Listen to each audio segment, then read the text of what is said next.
Hello and welcome to Pushing Back, Ukraine Daily Brief. As the war enters its 845th day, these are the main developments from the past 24 hours. Russia has lost approximately 528,620 troops in Ukraine since the beginning of the war, the General Staff of Ukraine's armed forces reported.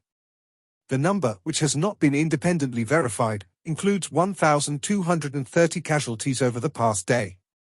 According to the released Ukrainian figures, Russia lost 16 tanks, 20 armored combat vehicles, 32 artillery systems, 20 drones, 1 cruise missiles, 40 vehicles and 7 pieces of special equipment.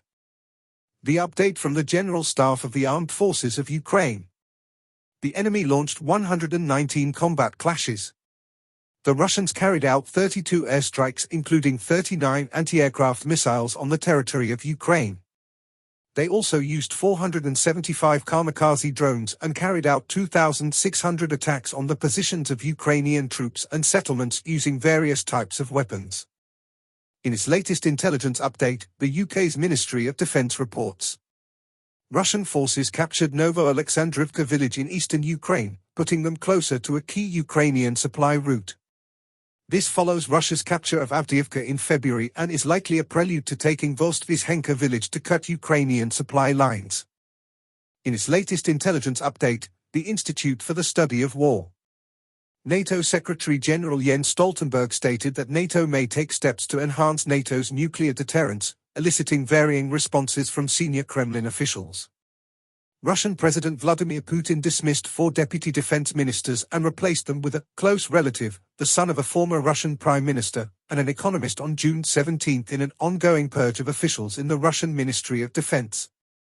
Civilevers, Fradkov's, and Gornin's appointments support Putin's recent efforts to introduce his relatives and the children of other senior Russian officials to the Russian public and to install economic advisors to the MOD to improve the wartime economy.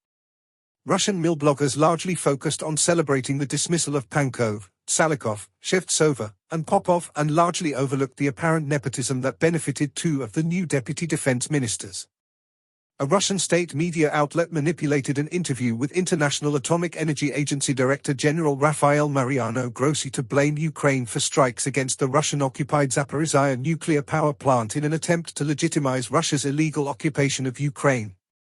Ukraine's Western partners continue efforts to train more Ukrainian pilots on Western-provided F-16 fighter jets. The Kremlin confirmed on June 17 that Russian President Vladimir Putin will visit North Korea on an official state visit on June 18 and 19. Russia is reportedly experiencing issues with producing artillery shells and select artillery systems. Russian forces recently advanced near Siversk, Chasiv Yar, and Avdiivka. In Zelensky's nightly video he spoke about 3 areas. Firstly, Ukrainian forces are making progress in pushing Russian occupiers out of the Kharkiv region and other areas in Donetsk. Ukrainian units are effectively fulfilling their tasks, including capturing Russian soldiers to replenish the exchange fund.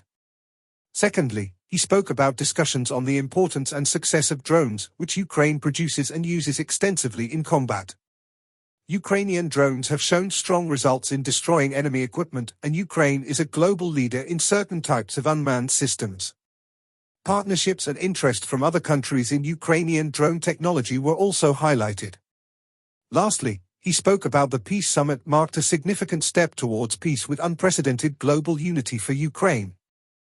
Ongoing preparations for the next steps, including new agreements and actions plans to restore security, and efforts to keep up active communication with international partners.